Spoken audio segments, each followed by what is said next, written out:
Amigos,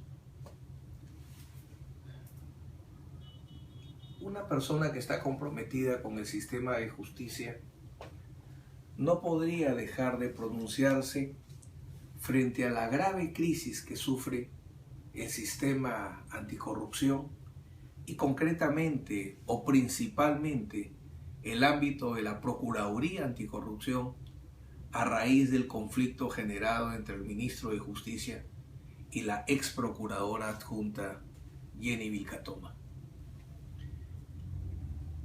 ¿Qué sucedió? Y principalmente, ¿cuál es su significado jurídico?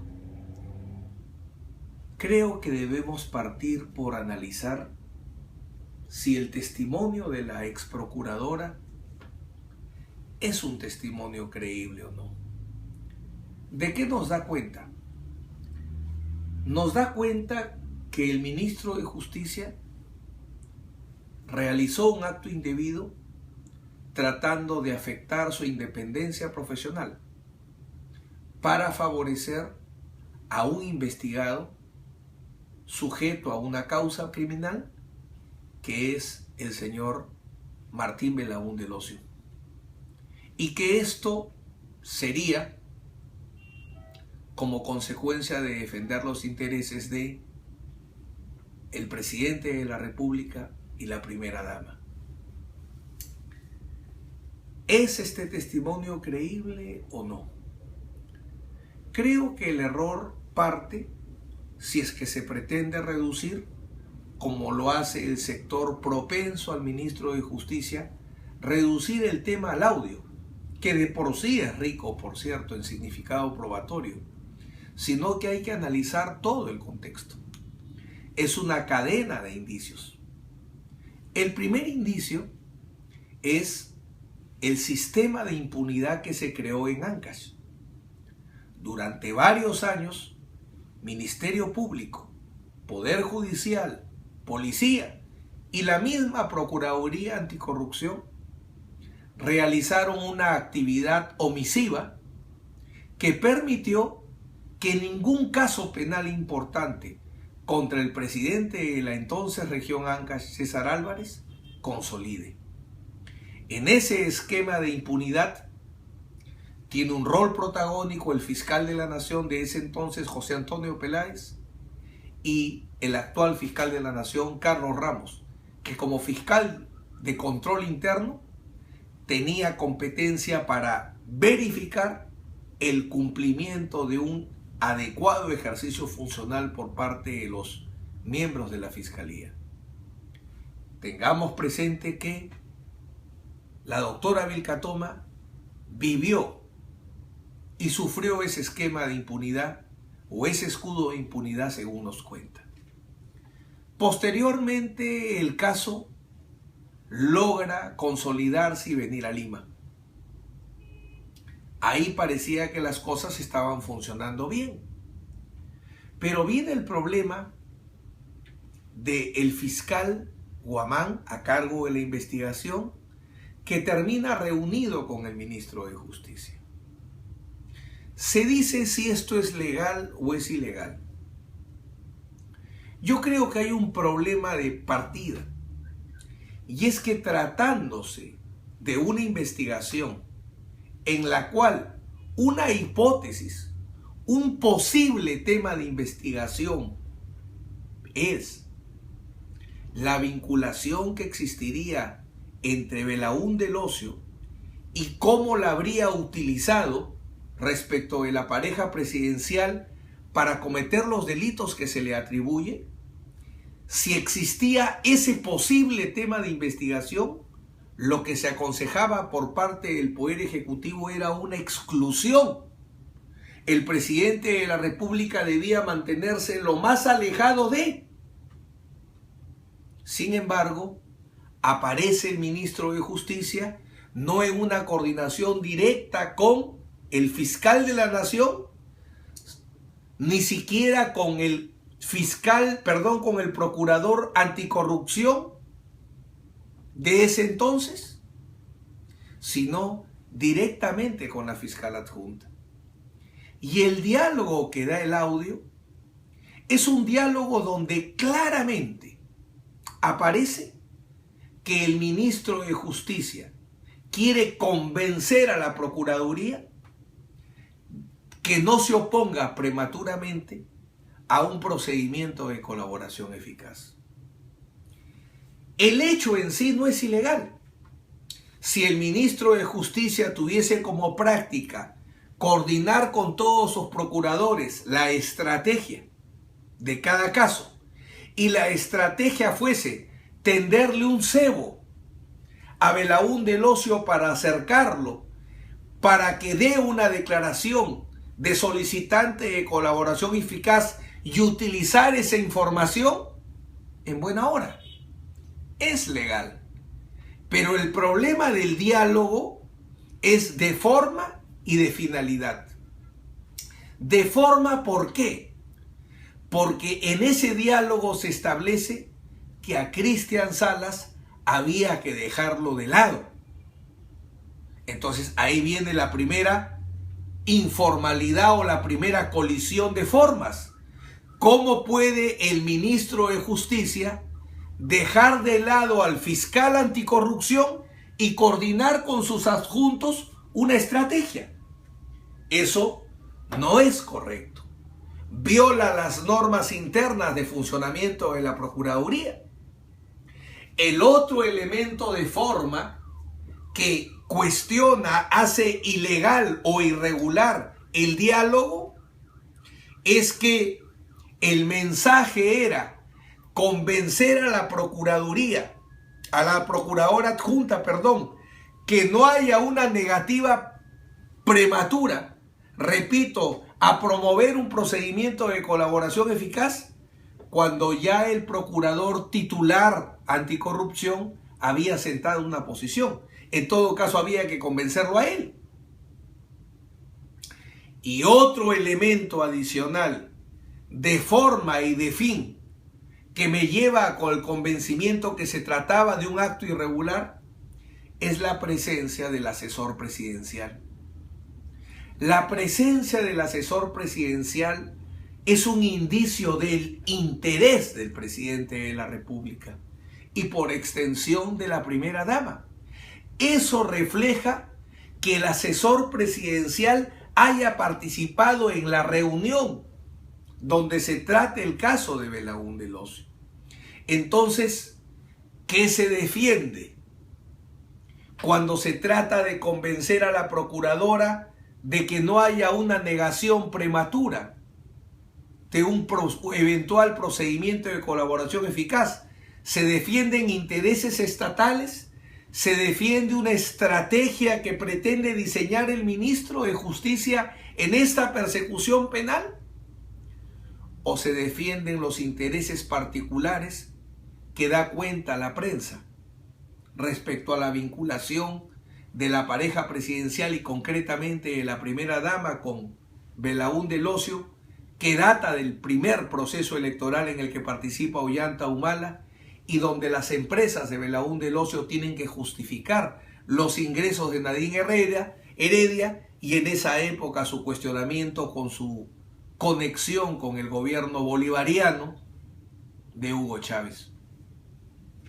Es más, el último audio que hoy día escuché termina de revelar que no era un móvil noble el que impulsaba al ministro de Justicia en los diálogos indebidos con la procuradora adjunta, cuando él señala que frente a la réplica que hacía la procuradora adjunta, que el fiscal debe cumplir la ley y que se tiene que exigir, el ministro de Justicia dice: eso será en el mundo de los sueños, en el mundo de las ilusiones.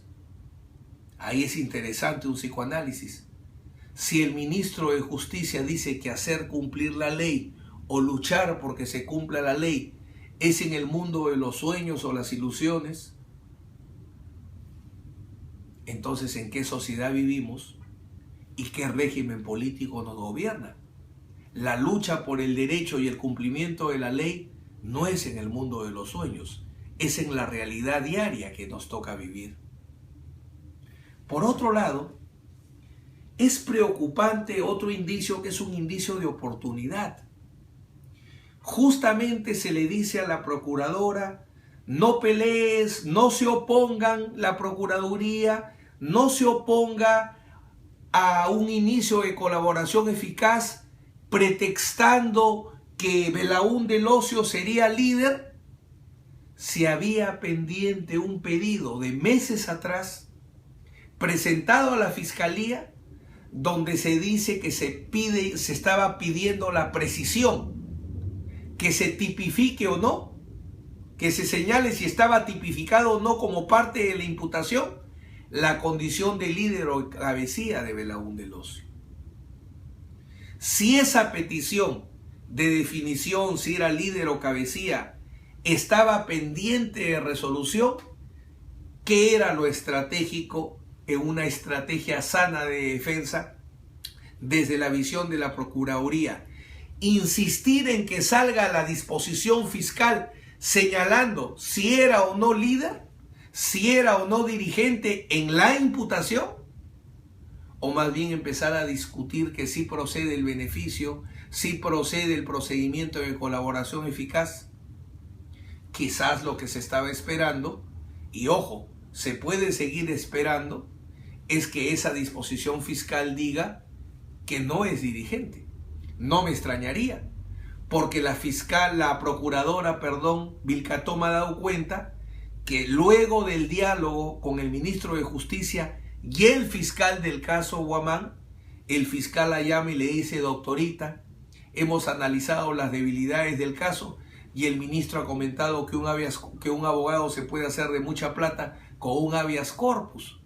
O sea, el ministro de Justicia y el fiscal ya hablan de un caso débil, hablan de un habeas corpus que puede hacer la persona, estando pendiente de esa disposición de si es o no dirigente. Pienso que es evidente que acá hubo una actuación irregular. Si esa actuación irregular alcanza a ser una infracción constitucional, un saludo a la bandera, porque es conocida mi posición ya recogida por el Tribunal Constitucional, que mientras que no se tipifiquen las infracciones constitucionales, no puede haber juicios políticos y sanción política e inhabilitación por violación del principio de legalidad. Solo queda evaluar si el ministro habría incurrido en dos posibles delitos: patrocinio ilegal o patrocinio indebido. En la práctica se maneja sobre la base de intereses económicos, patrocinar intereses de un contratista, etc.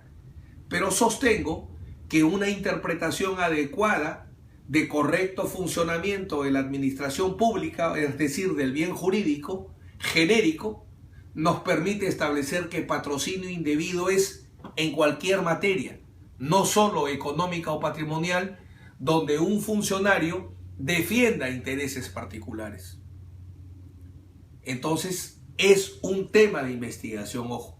No me atrevo a decir que es delito porque hay que trabajar, hay que investigar y en un proceso eventualmente se hará. Y el otro tema es el delito de encubrimiento.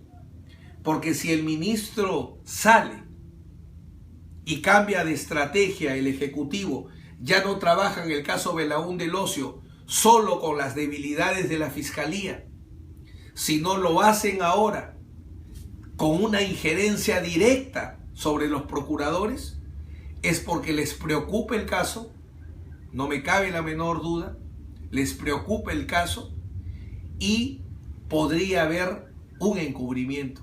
Y el encubrimiento no sería Belaúnde Locio, como es evidente, sino a niveles más altos de la esfera del Poder Ejecutivo.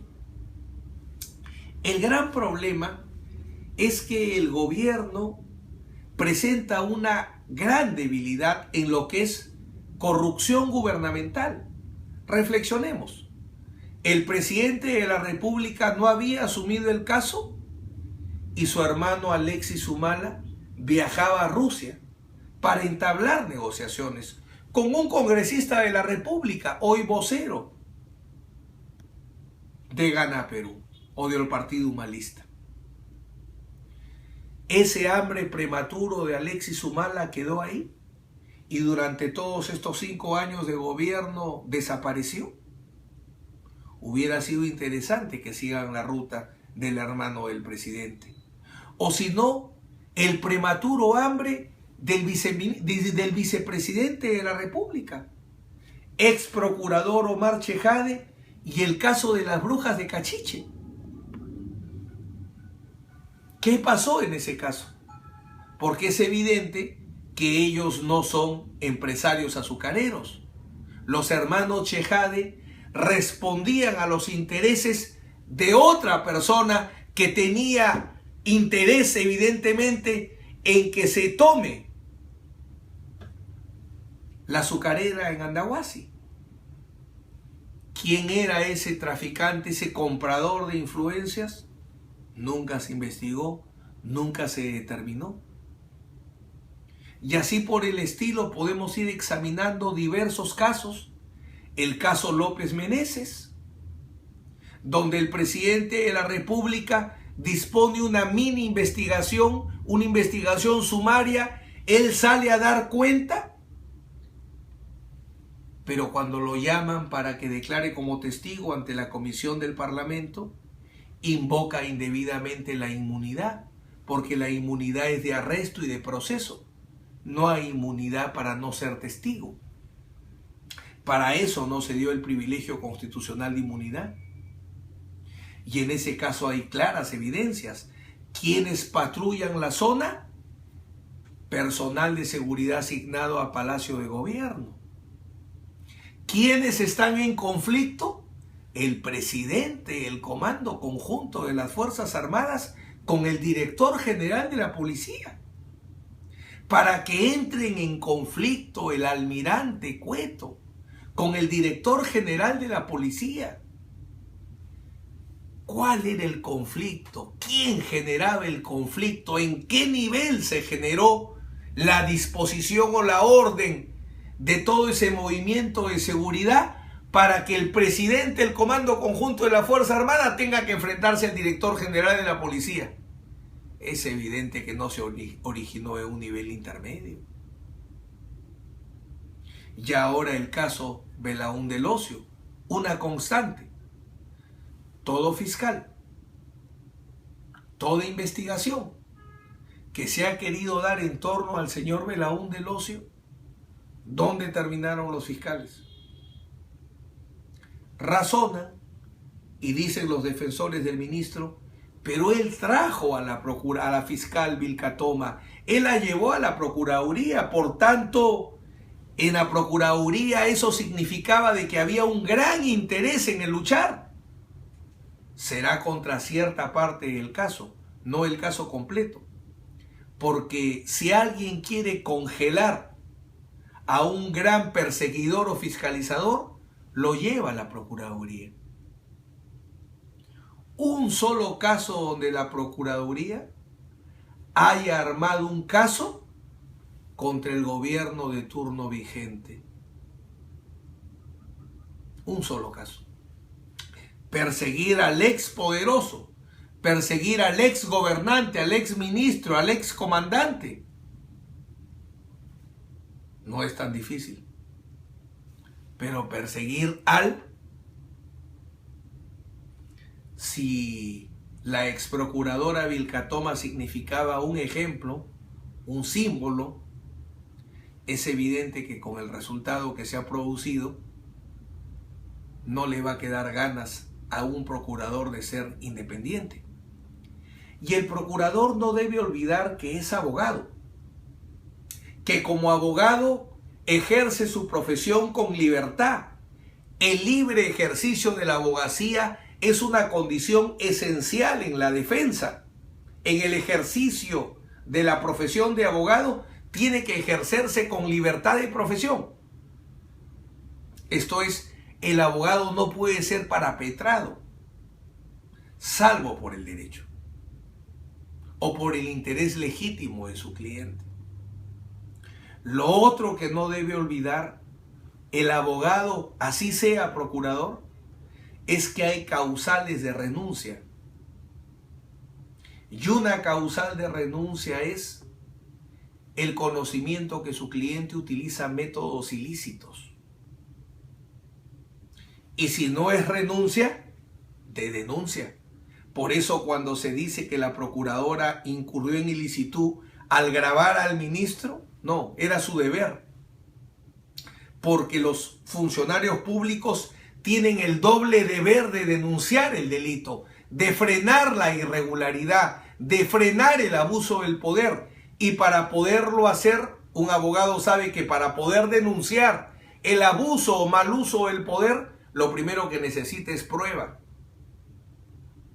Y acá ya se había consultado al procurador anticorrupción, ya había autorizado el registro. Finalmente, lo que es importante en este caso es no dejar que el sistema siga haciendo agua. El sistema de justicia tiene que funcionar. Las procuradurías anticorrupción tienen que funcionar. El sistema anticorrupción en su conjunto tiene que funcionar. Y para eso tenemos que funcionar todos. Tiene que haber buen juez, buen fiscal, buen abogado defensor, buen abogado que represente al agraviado que es el Estado.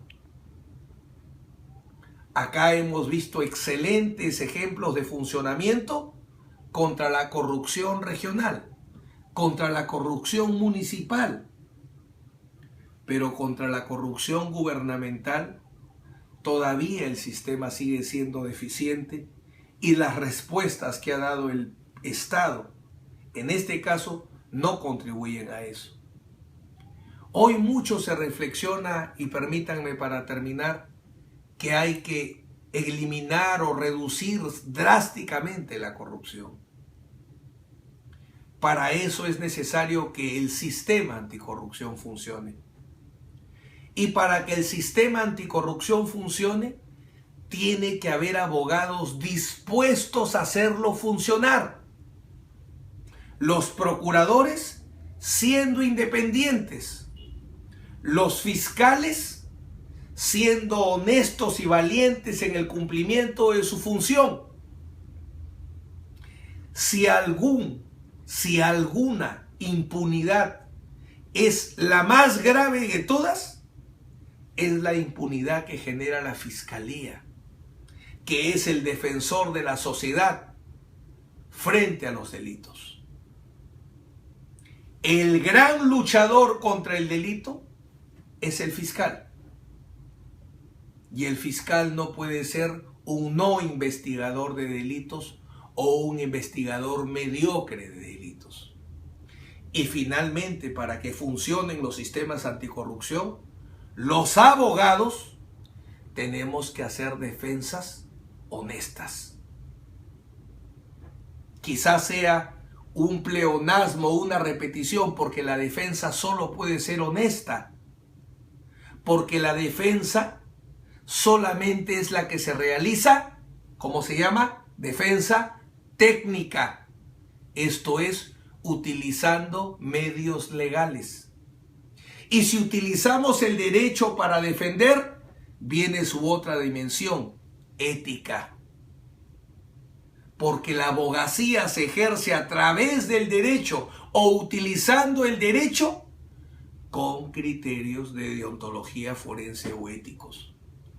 Un reto, ya que no somos ministros, ya que no somos procuradores, un reto que podemos los estudiantes de derecho y los abogados, los estudiantes de derecho, aprender bien qué es abogacía y salir de la universidad convencidos que abogacía no es ni coima ni lobbies. Y los abogados, un reto que doy: no den coima, ni permitan que un cliente dé coima. Asumamos el gran reto de vivir sin coimear. Que nos va a costar 50 clientes que se van a ir, no importa. Porque finalmente nuestra misión no es en la abogacía hacer dinero, tener muchos clientes, sino contribuir para que nuestros hijos tengan un mundo mejor. Y en ese mundo mejor es un mundo honesto. Yo siempre a mis asistentes les hago una reflexión. ¿Cómo debes ser tú como abogado? ¿Cómo quieres que sea tu cuñado? ¿Qué queremos para nuestra hermana? ¿Un pegalón, un ratero, un trafero o un hombre decente? ¿Eso que queremos para nuestra cuñada de cuñados o eso que queremos como nueras o como yernos? Eso es lo que nosotros debemos ser como abogados. Y para eso no necesitamos ser ministros. Es cuestión de tomar una decisión. ¿Con qué trabajo? ¿Con el derecho o trabajo sin el derecho? Reflexionen sobre esto porque lo de la procuradora Vilcatoma debe ser un hasta aquí. Y a partir de acá generar una reflexión. ¿Cómo queremos que funcione un sistema anticorrupción? Que no es otra cosa si queremos una sociedad honrada o que no sea honrada. Gracias.